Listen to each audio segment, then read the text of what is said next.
¿Cómo estás, Melina?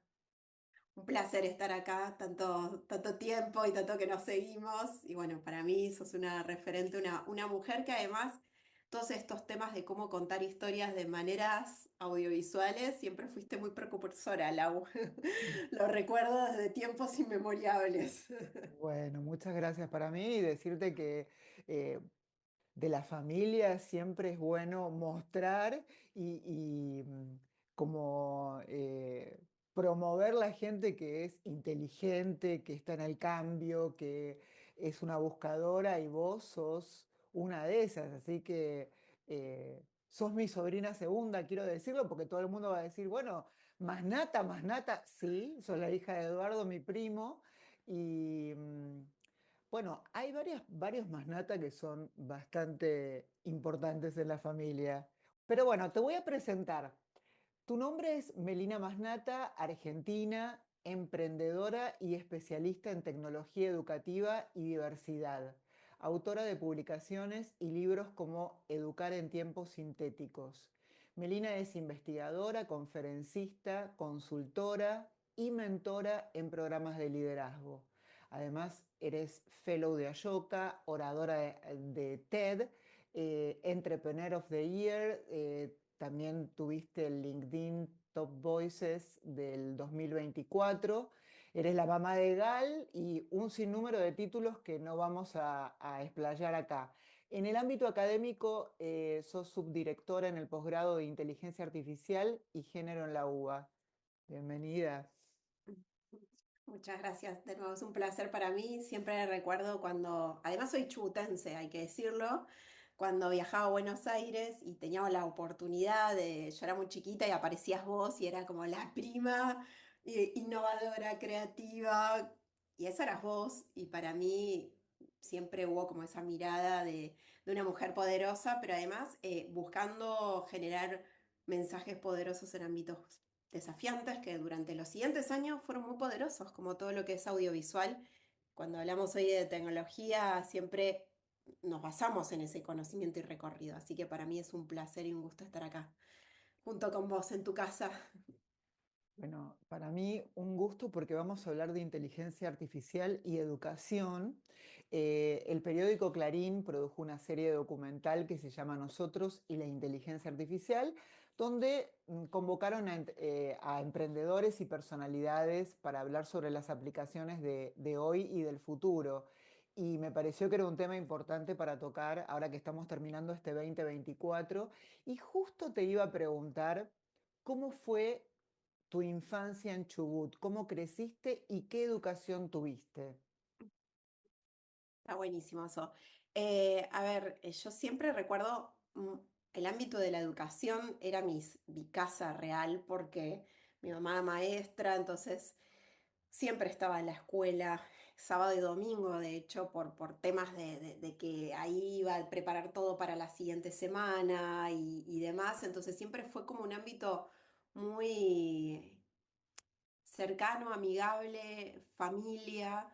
Y también creo, y hoy viéndolo en retrospectiva, era una comunidad, yo soy de Playa Unión, que en ese momento eran 2.000 habitantes, y era una comunidad de lo que, bueno, con una mirada cultural y con una mirada también de profesionales que habían llegado a esa ciudad con mucha expectativa de generar algo, pero con una convicción, no solo mi mamá y mi papá, sino también todas las otras familias, de que la educación pública era el lugar para hacer la diferencia. Entonces, nuestra escuela, que era una escuela que se inició además, la 190, y se inició además con mi primer grado y toda nuestra camada, fue una escuela que, por ejemplo, los domingos tenía barrileteadas, entonces las familias se juntaban, generaban eso.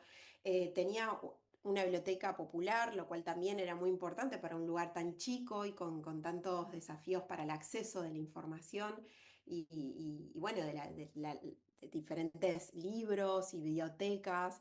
Era una comunidad muy vívida que, por lo menos para mí, si bien era una escuela pública, fue una escuela pública que después me fue acompañando mucho en estas inquietudes y que creo que todas las personas que después nos encontramos tenemos ese espíritu más, si se quiere, creativo o de pensamiento crítico. Em, toda la gente con la que fuimos recorriendo nos fuimos encontrando con esa particularidad. Y yo creo que también crecer en un lugar chico te hace tener mucha sed de querer hacer cosas con lo que tenés, porque todo vale mucho, ¿no? Entonces, cuando venía a Capital Federal, para mí era como, wow, mirá, tienen, no sé, viene el Teatro Negro de Praga, hay que aprovecharlo. ¿Qué es eso, no? Como ciertas cosas que por ahí uno en Capital Federal o en las grandes capitales lo ves como todos los días y es muy cercano, ¿no? Y otra cosa más que sí creo, y un poco porque en el off estábamos hablando de los desafíos del cambio, la acción o la crisis climática, según el paradigma, ¿no? Lo podemos hablar así. Yo creo que también mi educación fue muy marcada por la naturaleza. Una comunidad tan chica en un lugar de la Patagonia, la naturaleza era lo de todos los días. Entonces, también sábado armamos grupos para ir a limpiar la playa, si veíamos una ballena con potencial, lo digo así ahora, ¿no? Pero que sucedía con potencial de encallarse porque allá es muy común. Entonces avisamos a prefectura para que, bueno, haga juego de luces, entonces no se acerque a la costa. Ciertas cosas que uno dice, bueno, lo ves en perspectiva y por ahí teníamos 9, 10 años, no éramos muy grandes, pero entendíamos todo ese ecosistema y ese aprendizaje muy conectado. De hecho, las materias de biología y demás, hoy también viéndolo en retrospectiva, estaban muy bien hechas y formadas porque estaban muy contextualizadas a lo que pasaba en ese ámbito, en el cual aprendíamos porque era parte de, y recuerdo una vez incluso que, bueno, Playa Unión queda en el medio con Rawson, que es la capital de la provincia, y hay algo muy lindo que tiene también Chubut, que es que hubo una fusión cultural muy grande con los galeses y con los mapuches tehuelches. Eso se ve, por ejemplo, si uno viaja a Gaiman, ve fotos de 1900 y ve fotos donde ves las dos comunidades convergiendo y ninguno sobre otro, ni mucho menos. Y en ese intercambio de aprendizajes y saberes, lo que habían traído interesante de los galeses había sido todo el sistema de riego y todo el tema más, si se quiere, de ingeniería de cómo optimizar el agua. Bueno, los pueblos originarios habían acercado un montón de otros conocimientos. Y algo, esto lo cuento porque es muy gracioso, algo que pasó es que el río Chubut, que recorre toda la provincia, tenía un sistema de contención muy bueno hecho en esa época, con esa convergencia cultural, y bueno, grupos de la municipalidad fueron a romperlo, típico, y qué hizo que nuestra ciudad quede aislada durante 2 semanas, porque bueno, hubo un desprendimiento, la ruta se rompió y apareció, y era todo como las películas que vos ves donde se desprende y tenés un río en el medio, ¿no? Es que... Y bueno, y ahí no solamente de nuevo, esta idea de comunidad, de lo colectivo, del aprendizaje, la naturaleza y la fuerza de la naturaleza que la veíamos todo el tiempo, era algo de lo que estábamos aprendiendo todo el tiempo, ¿no? Entonces, creo que fueron hitos que me marcaron mucho, sobre todo para lo que a mí me apasiona y sigo hoy trabajando, que tiene que ver con el ámbito de la educación. Como incluso en lugares así, uno puede hacer estas experiencias que son tan formadoras. Y de hecho me acuerdo el día que una profe de inglés trajeron la computadora y todo y se conectó por primera vez a internet y al famoso Dial-Up y todo fue como un evento y estábamos todos alrededor y nadie sabía qué hacer, ¿viste? Como busquemos todas las interfaces y lo que uno entiende y ve hoy, bueno, en ese momento era muy nuevo y disruptivo, pero bueno, era una comunidad que hacía estas cosas. Claro, muy interesante, porque además vos perteneces a una generación que viviste la mitad analógico, la mitad digital. Es decir, que el cambio lo sufriste, o no, no sé si lo sufriste, en realidad fue como una ganancia, porque vos tomás un montón de cosas aprendidas de otra forma y estas generaciones que ahora nacen ya con el chat GPT, ¿cómo ves ese proceso de poder hacer ese paso atrás, de poder establecer ese camino entre lo que es el raciocinio que nos enseñaban a nosotros cuando estudiábamos en la escuela, hasta llegar a una respuesta que te la puede dar la computadora? Bueno, es el gran debate y de hecho... fue uno de los motivadores por los que para mí era importante escribir, ¿no? Y parte de eso tiene que ver con el libro, porque lo que yo voy viendo, trabajo tanto en escuelas públicas, privadas, en universidades, tanto de Argentina como de Latinoamérica, y también muchas veces viajo a otros continentes y voy viendo ese proceso y voy conversando con colegas de otros lados y vamos teniendo estas preocupaciones, ¿no? Que también están muy arraigadas. Yo creo que hay que hacer un pivote porque también trabajo en el mundo tecnológico donde hay de este otro aprendizaje y se sabe mucho de lo que estamos hoy, si se quiere, la persona consumidora final viviendo, es que es el famoso diseño de experiencia de usuario o de usuaria, y en ese proceso entendemos que hay formas en las que vos mencionabas, bueno, estos shortcuts, ¿no? Estas formas de quizás medir o pensar la efectividad de algo por tener un resultado nos vamos perdiendo de los otros procesos que necesitamos. Vos dijiste una palabra clave que es el proceso. Y creo que la educación, como la concebimos, estuvo muchísimos años también arraigada a un efecto más, si se quiere, efectivista, ¿no? Y en esto muy relacionado con las pruebas PISA, las pruebas internacionales, los estándares internacionales, donde de pronto lo que termina importando es el ranking y eso hace también, digo, esto lo traigo como un ejercicio que esto estaba pasando por sobre algo que vino arriba, que es que incluso nos empezamos a entrenar a dar examen, ¿no? A tomar y a dar examen, ¿no? Desde los dos ámbitos. Y eso no siempre, y hay una frase que yo uso mucho y en el mundo educativo se me ríen, pero después terminamos todos diciendo, ¿y si es esto? Que aprobar no es aprender. Entonces, frente a esto que estaba pasando como una especie de hervidero en ebullición, aparece esta otra solución por arriba que nos trae este último, la respuesta, ¿no? No nos trae este otro camino de cómo llegamos a esta forma de pensar. Yo creo que, bueno, ya lo sabemos, la tecnología per se no es ni buena ni mala, son los usos. Sí es cierto que hoy frente a las tecnologías como ChatGPT o Gemini o todas las que tenemos hoy en el escenario que son muy, eh, que están detrás todo el tiempo jugando con algo que es la experiencia más compleja, que es de alguna manera no entender qué pasa en el detrás, ¿no? Hay algo de la conversación, por eso los modelos de lenguaje hoy tienen este desafío hay un modelo conversacional en el que hasta pensamos que estamos hablando con alguien y ese alguien además hace esto que yo llamo siempre la caja de resonancia, nos endulza el oído, nos dice lo que queremos escuchar. Y eso es una trampa en todos los sentidos, es la trampa de entender que estamos cediendo en ese camino y también podemos culpar al que lo utiliza por sobre esto si, de nuevo, estamos frente a un sistema que, si se quiere, no hay tiempo y prioriza el resultado por sobre el proceso. Entonces, creo que en esa disyuntiva y en ese camino Gartner, que es esta consultora y siempre tiene esto del hype cycle, ¿no? Explicar el ciclo del hype como solemos hablar en tecnología. Estamos justo en un punto donde medimos la expectativa y el tiempo súper alto y a lo que vamos a ir es al momento del Valle de la Muerte, donde vamos a terminar diciendo, bueno, pero esto no está tan bueno, esto es un desafío, esto trae más patologías, y de hecho acá en Latinoamérica lo estamos viendo particularmente con efectos incluso súper nocivos como la ludopatía.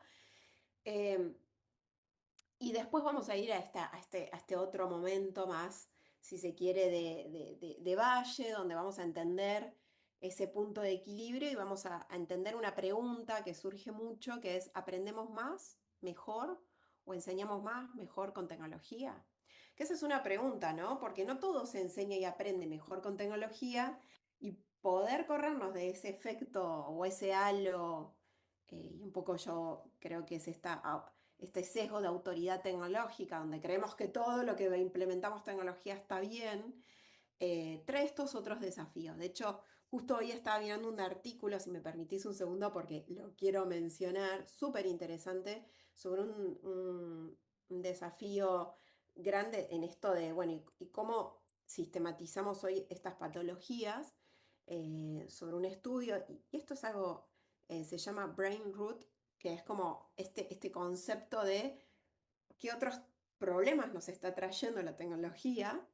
Y bueno, UK ya está haciendo definiciones, de hecho la revista Wire ya hizo todo un artículo, pero no es menor, porque estamos recableando nuestro cerebro y vos mencionabas, bueno, hay generaciones que encima ni siquiera pasan por ese intermedio. ¿A dónde vamos con esto?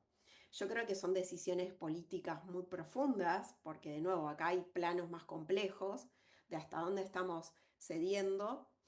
Y en estos viajes te cuento algo, Lau, que me pasa, ¿no? Yo a veces hago actividades para que la gente cuando les pregunto, bueno, ¿y qué inteligencia artificial están usando? Muchas personas en general te dicen típico, ¿no? Bueno, ChatGPT, bla, y yo les pregunto, ¿pero ustedes tienen WhatsApp? Sí. Y están usando Meta IA, que por ejemplo en la Argentina, de buenas a primeras, hace cosa de un mes, apareció y no lo podemos sacar. O sea, sacarlo implica, de hecho, el proceso para poder sacarlo es bastante complejo y se habilitó hace pocas semanas. Pero, por ejemplo, en Uruguay no lo tienen. ¿Qué es un chatbot? En donde vos, por ejemplo, mira, justo hoy vi otra nueva, ¿cómo se llama? Eh, un feature nuevo que es incluso en los grupos. Vos podés arrobar a alguien y también ahora podés arrobar a Meta IA que te parece como una persona, como un contacto. eh, entonces, cuando hago ese juego, me voy dando cuenta de una diferencia muy grande, que es lo político y estos cuidados sobre tecnologías más experimentales, o si se quiere, como digo, somos el gran focus group que antes se contrataba, te pagaban y había un proceso, bueno, ahora no. Los países que lo regulen o no, tienen esta distancia, que es que me voy a Uruguay, que queda acá nomás, y ningún docente tiene. Y yo hacía la actividad y digo, ay, ¿cómo no lo pensé que en estos lugares no? Y bueno, hace unas semanas también me pasó en Perú, te pasa en México, ahora Argentina está, de buenas a primeras está. Y muy poca gente tiene el registro que eso es una inteligencia artificial, por más que se llama Meta IA, y que aprende de tus datos, tiene un proceso y un algoritmo de aprendizaje, y acá viene la palabra clave, ¿no? Vuelvo a tu pregunta y voy a si se quiere esbozar una respuesta que no está tan cerrada, ¿no? Que es, acá hay un proceso y ese proceso tiene que ver con el aprendizaje. ¿Cómo aprende tanto una inteligencia artificial como una persona y qué es lo que estamos dejando de lado cuando utilizamos estos modelos de lenguaje? De nuevo, hay otras inteligencias artificiales que no utilizan tanto estos modelos de lenguaje, entonces es más complejo, más transparente que lo que se llama lenguaje natural no está tan puesto ahí en escena, entonces a los humanos nos genera como esta cosa, bueno, tengo que aprender a codear o tengo que aprender a pedirle bien qué necesito. Creo que es un dilema y un debate, y encima ahora tenemos la dificultad de la disparidad que vamos a tener todos los países a la hora de pensar en estos usos, ¿no? De tecnología.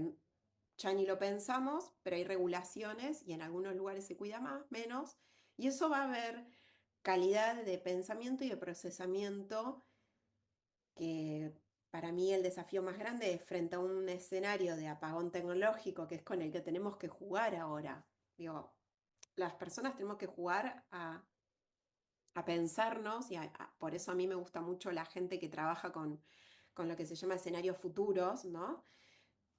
Con escenarios divergentes, escenarios, ¿cómo se llama?, más exponenciales, escenarios en los que no todo es estable o como hace unos años podíamos prever de acá a 5 o 10 años. La tecnología tiene un costo, como bien mencionabas vos al principio, energético muy alto y esto es parte de lo que estamos viviendo en este escenario. Entonces, ¿qué pasa si en algún momento se corta y tenés que pedirle a alguien que elabore un proceso de pensamiento?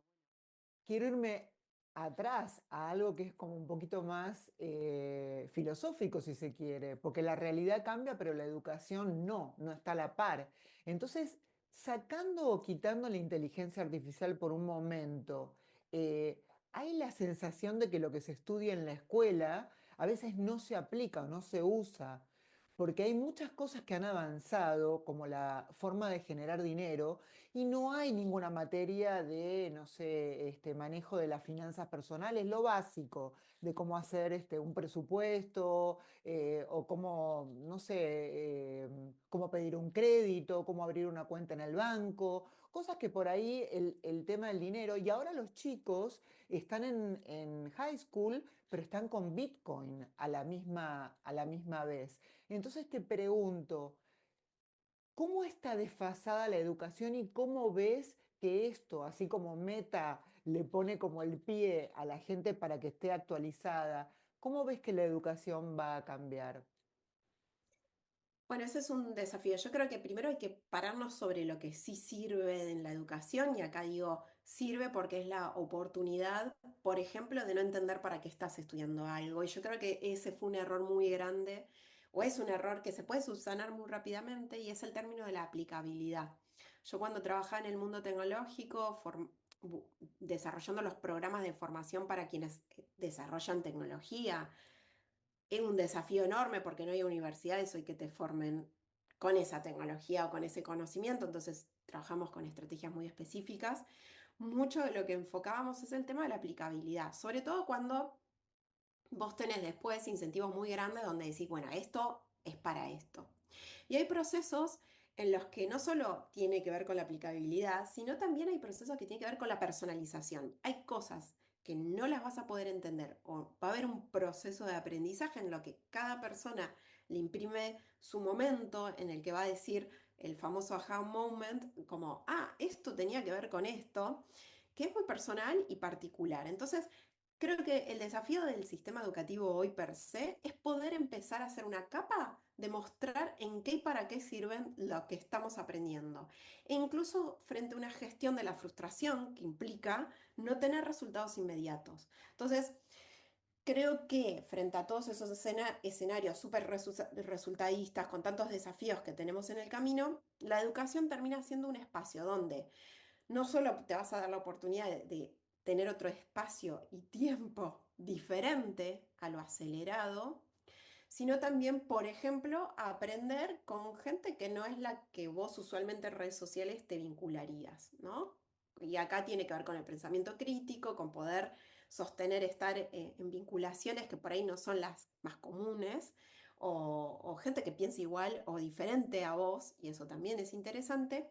Entonces, esta transformación de la educación, si es que se quiere hacer de una manera deliberada, no es que hay que matar a todo, digo, no es que hay que borrar todo porque parece que a veces todo es obsoleto, sino que es imprimirle esta capa, y para eso es necesario acuerdos públicos-privados, sector privado, armar un plan de trabajo de futuro de país, de futuro de Estado, de futuro de región, que es parte también de esa coyuntura que nunca se resuelve, porque, de nuevo, en el libro, un poco la primer parte me dedico a mostrar que el sistema educativo es eficiente y sirvió, y es como un sistema operativo. Lo que vemos de afuera son las fallas. Lo que no vemos es lo que funciona y no lo valoramos.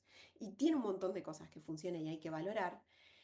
Y para entender Bitcoin y para entender todos estos desafíos, siempre hay conocimientos claves que se aprenden de una manera y que eso necesita tiempo, gestión de la frustración y varios desafíos. Entonces, de nuevo, creo que estamos en un momento de definiciones. Hay países que lo están haciendo bien, pero cuando miramos y hacemos el doble clic es ¿por qué lo hacen bien?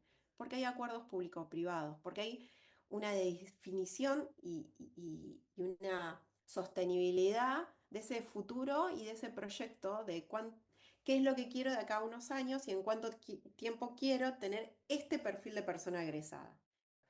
¿Cuáles crees que son las carreras que en un futuro van a tener mayor impacto en los chicos?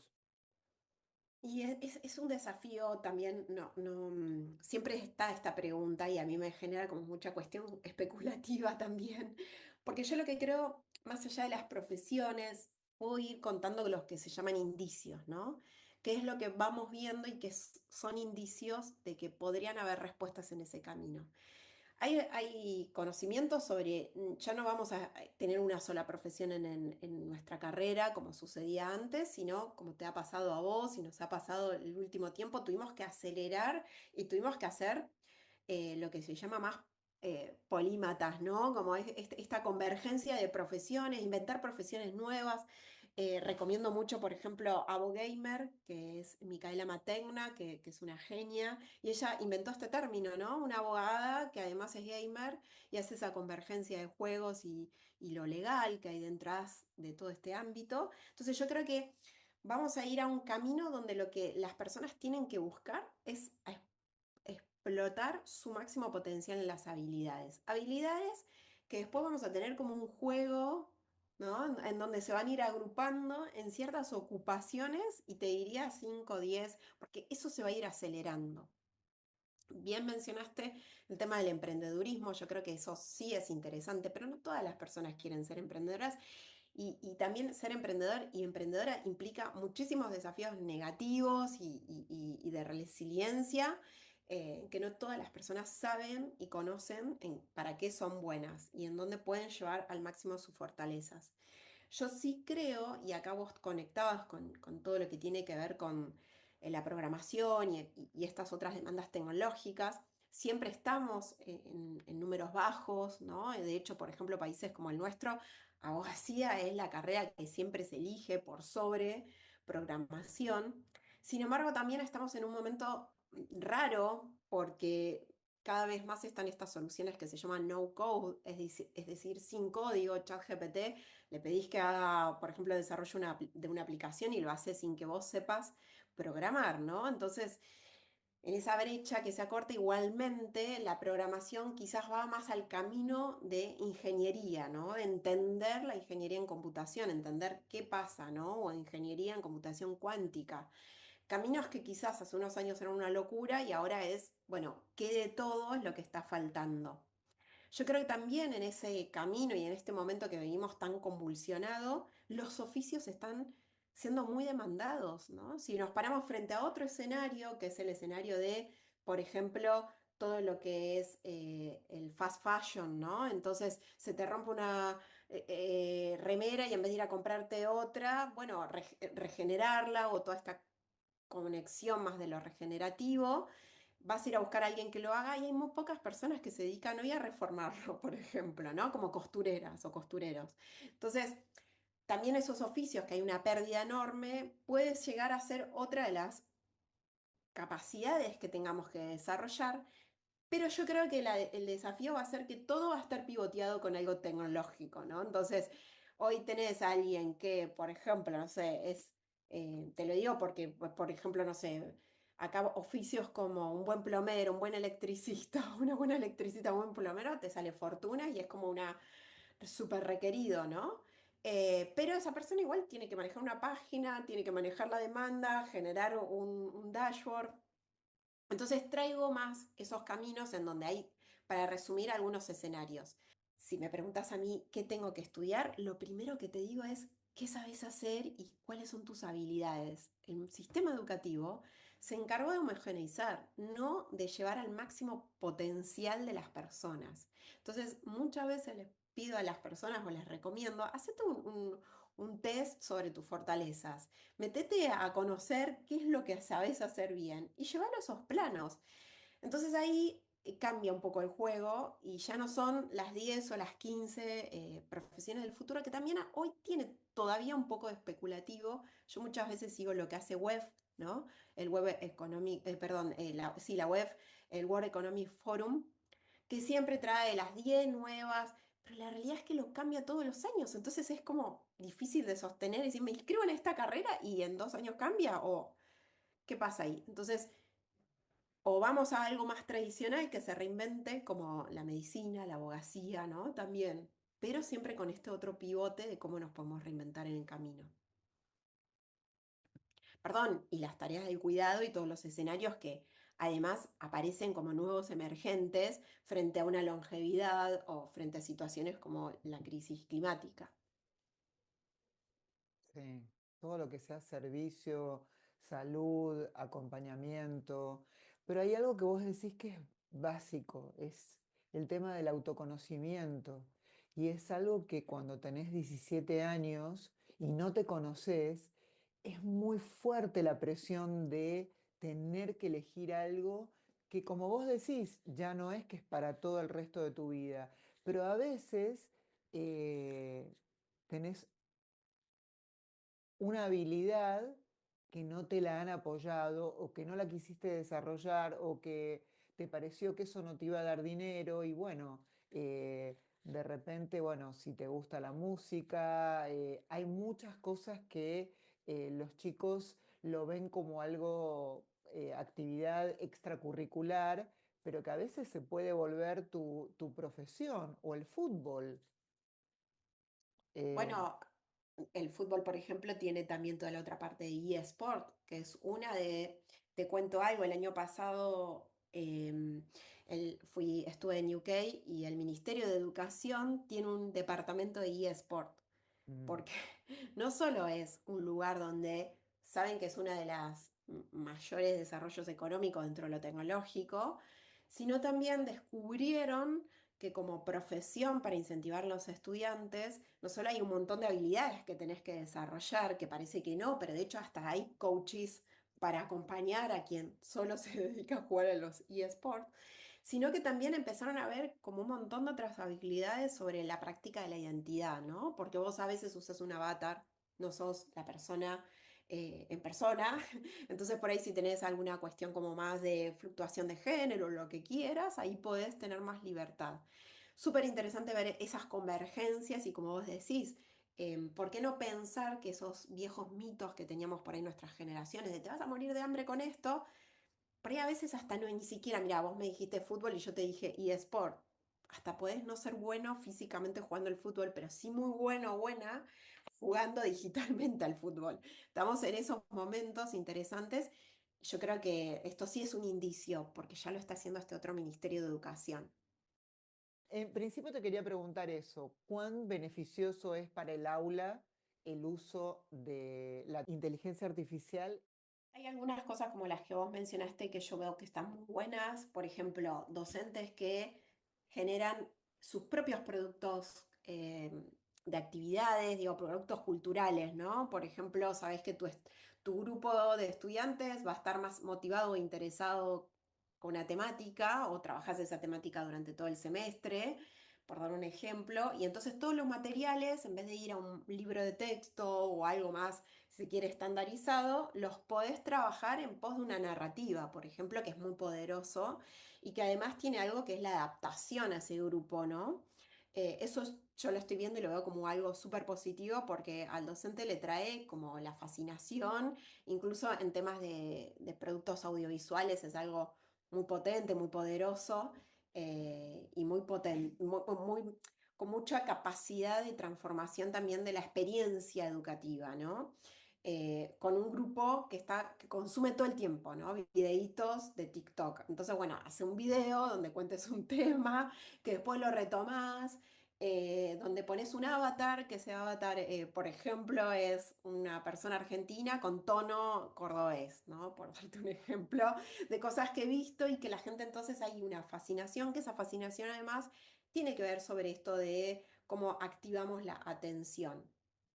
Por otro lado, como eso es simple, es fácil y puede estar muy customizado a lo que es la planificación de la persona, del docente, de la persona que enseña. Y por otro lado, empiezan a ver otras cosas, ¿no? Yo creo que las evaluaciones, por ejemplo, es interesante, no para corregirlas, porque la realidad es que eso es un desafío. Después vamos a estar hablando de inteligencias artificiales y falta el tamiz humano, pero sí para diseñar experiencias en donde el docente sabe muy bien cómo quiere lograr con una evaluación. Más allá de lo estandarizado que hablábamos antes, que son estas evaluaciones, hay algo de qué querés lograr de la experiencia de evaluación. Y sí he visto algunas, sobre todo en Estados Unidos, donde promptean y le piden, ¿no? a la inteligencia artificial a la hora de, por ejemplo, de corregir, que saque los sesgos, o sea, que saque los nombres, apellidos de quienes están entregando sus informes o entregando sus tareas. Y eso hay algo positivo porque siempre la persona que educa tiene un sesgo sobre quienes están aprendiendo, ¿no? O, por ejemplo, participa mucho en clase, pero la evaluación o el resultado fue una porquería, pero vos siempre tenés una miradita súper benevolente, y esto está estudiado, ¿no? De decir, ay, pobre Laura, porque trabaja tan bien, participa tanto, ay, pero le fue mal en esto. Y igual, le subimos un numerito, ¿no? eso pasa y pasa más de lo común. Entonces, tener, por ejemplo, un refuerzo, algo que te acompañe a ver eso, es un poco equiparar la cancha. Son lo que no recomiendo es que todo termine estando en ese canal, porque también el docente para poder hacer eso tiene que tener tiempo, tiene que tener plata, porque todo esto que estamos hablando tenés que poder pagar mínimo $20. ¿Quién lo paga? Lo paga la escuela, el instituto. Digo, eso es un tema. Y cuando digo tiempo, promptear no es una pavada. Sacar los mejores resultados es aprender a promptear. Entonces, ahí hay algo que se necesita. Yo veo interesante para estas dos cosas que menciono, donde hay como muy claro la resolución de un problema educativo, ¿no? Che, me sale carísimo desarrollar un video que cuentes sobre la célula, pero que también lo traiga a mi grupo que se interese sobre esto. O me sale carísimo poder salir un poco y que la evaluación saque estos sesgos. Bueno, esto ahora está súper accesible y son los grandes problemas de la educación internas, ¿no? Muy de nicho. Em, y también lo que mal se utiliza como la palabra, viste, personalización. Yo creo que mucho de lo que uno puede jugar es pedirle la randomización, pedirle el acompañamiento, saber que para X estudiante vos tenés que partir de esta base y no de esta otra. En fin, generar ciertas cuestiones que, como vos bien mencionabas, el docente no tiene tiempo. Bueno, estos son shortcuts siempre que se utilice un propósito y un sentido educativo. Porque hoy los desafíos que tenemos con las inteligencias artificiales, por ejemplo, es que no dejamos de entrenarla, no dejamos de darle información, no dejamos de estar de alguna manera trabajando para las compañías que están detrás. Y hay un tema no menor que es la propiedad intelectual, ¿no? Los docentes, por ejemplo, crean estas propuestas. Bueno, ¿de quién tiene la propiedad intelectual de eso? Tengo una pregunta que, bueno, es de ignorante en realidad, pero ¿cómo se actualizan los datos de la inteligencia? ¿Hay alguien que supervisa? ¿Hay regulación de la inteligencia artificial? ¿Cómo es eso? Bueno, eso está buenísimo porque también hay muchos puntos ciegos. Por eso no sabes y no sabemos, ¿no? Yo siempre recomiendo que lean la ley de inteligencia artificial que se va a implementar en el 2020 en la Unión Europea porque tiene muchísima investigación y si bien se va a implementar en el 2026, algunos países ya la están incorporando. Entonces, mucho de lo que vos preguntás ya están las respuestas porque hubo una investigación. De hecho, la ley está en todos los idiomas de la Unión Europea, entonces si uno le da fiaca a leerlo, no sé, en francés, en inglés, en italiano, la tenés en español, pero es muy clara sobre estos temas. Y quizás va desde el otro lado, muestra que sí aprende, que sí se actualiza, pero que todo eso tiene un tiempo, porque hay personas que dicen algo que para mí yo estoy muy de acuerdo, que es que la inteligencia artificial no es ni inteligente ni artificial. Atrás, eso significa que no es inteligente porque hoy, más allá de la generativa, está basada en un algoritmo, no es que es una hiper mega inteligencia, sino que ese algoritmo es creado por humanos. No es artificial porque además atrás hay humanos trabajando tanto en el procesamiento de los datos como en la digitalización. Ejemplos como los que hay en India o en África, que hay un montón de personas que están viendo todo el tiempo contenidos que son muy dañinos, de hecho hay casos, después googleen y busquen, porque traen un daño cerebral muy grande de todo lo que es la información que releva la tecnología como desde Internet hasta las grandes corporaciones que quieren después poner esos datos a correr.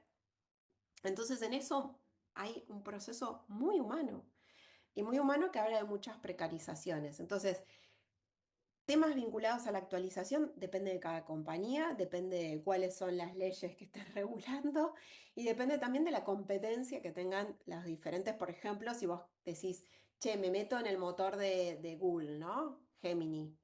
Bueno, ahí tenés un canal que no es muy transparente de cómo lo hace, pero bueno, imaginemos que Google tiene todo el tiempo un acceso a los datos diferentes. Ahora, para curar esa información, hoy por hoy hay humanos. Entonces hay un delay humano y hay un límite en ese desarrollo. De hecho, ChatGPT te dice, bueno, ojo que yo tengo datos hasta tal fecha, si vemos la letra chica te dice, no tengo actualizado hasta esta época o este año.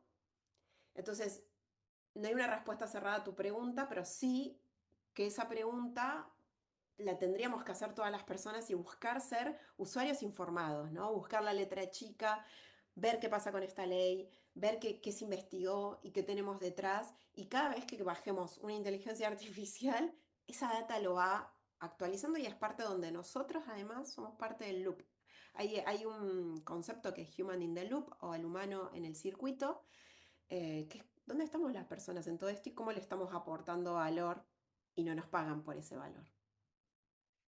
¿Algo más que quisieras acotar así como para poder cerrar el tema de la escuela, de la educación? Algo que vos puedas preguntarte con respecto a la educación de tu hija Gal, cómo va a ser.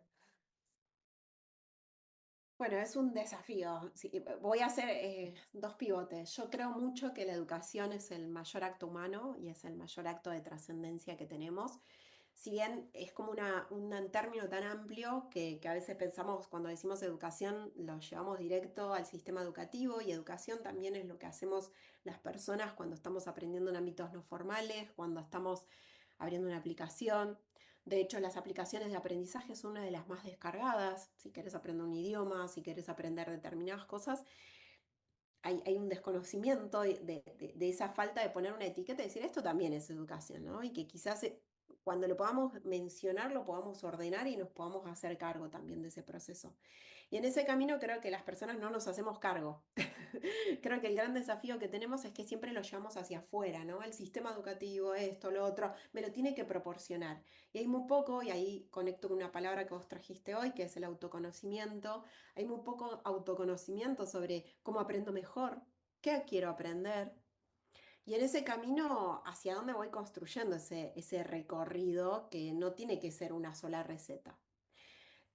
Cuando, y ahora hago el otro pivote más personal, cuando conecto con la educación de Gal, es siempre un desafío porque desde las pantallas sí, no, ella ahora va a cumplir el 21 de diciembre 3 años, entonces poder restringir las pantallas hasta un tiempo fue un desafío enorme, enorme porque trabajamos todos en mi casa con pantallas.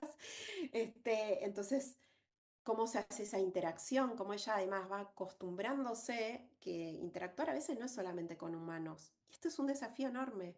Y es un desafío, vuelvo a otro tema que vos hablabas hoy al principio. Antes siempre fue humano la interacción. Ahora, de hecho, yo a veces veo familias donde sus hijos o sus hijas interactúan más con pantallas que con sus propios adultos responsables. Y ahí me queda una duda, ¿no? Cómo se van construyendo esos otros vínculos y además de todo, el algoritmo está preparado para decirte siempre lo que vos querés escuchar. Que es, ay, qué linda que sos, qué bueno, qué buena pregunta que hiciste. Digo, ChatGPT nunca te dice, esta es una pregunta que es una pedorrada, anda a pensarla bien y volvé. Que te lo diría un docente, ¿no?